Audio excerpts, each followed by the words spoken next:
কিয়ামত সংঘটিত হবে এতে কোনো সন্দেহ নেই। পৃথিবী তার রং বদলে ফেলেছে। এসব দ্রুত পরিবর্তন মূলত পৃথিবীকে নিয়ে যাচ্ছে কিয়ামতের দিকে।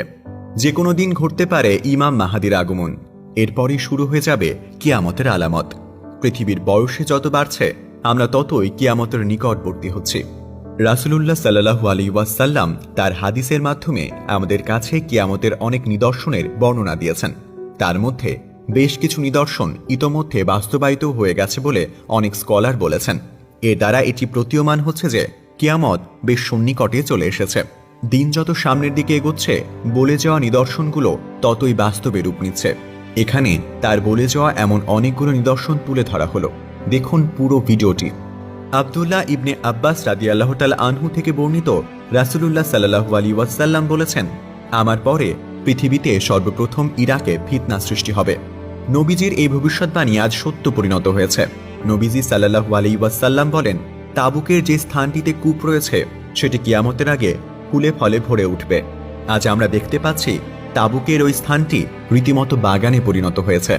তিনি আরও বলেন, লোকেরা এত পরিমাণ সম্পদশালী হয়ে উঠবে যে কেউই জাকাত গ্রহণ করতে চাইবে না। আজের সত্যতা আমাদের কাছে স্পষ্ট।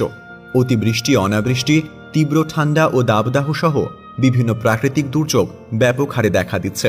এতে করে মাঠঘাট ফসলহীন হয়ে পড়ে। আজ আমরা দেখতে পাচ্ছি প্রাকৃতিক দুর্যোগের কারণে ফসলের উৎপাদন কি পরিমাণ ক্ষতিগ্রস্ত হচ্ছে।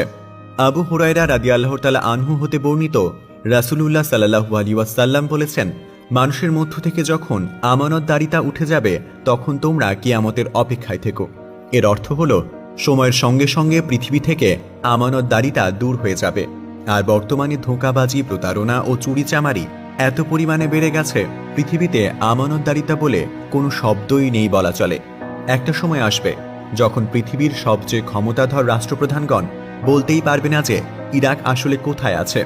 এখানে ভৌগোলিকভাবে ইরাকে নিশ্চিহ্ন হয়ে যাওয়া বোঝানো হয়নি, বরং এখানে বোঝানো হয়েছে একটা সময় আসবে যখন অমানবিক জুলুম নির্যাতনের শিকার হয়ে ইরাকের অধিবাসীরা পার্শ্ববর্তী বিভিন্ন দেশে শরণার্থী হিসেবে আশ্রয় নেবে, যার প্রমাণ আমাদের কাছে স্পষ্ট।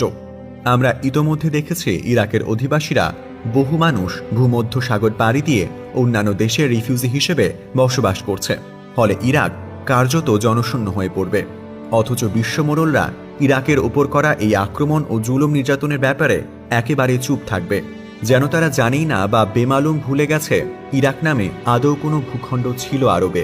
চতুর্দিক থেকে ইসলামের ওপর এত পরিমাণ হামলা আসবে যেভাবে নেকড়ের দল শিকারের ওপর ঝাঁপিয়ে পড়ে।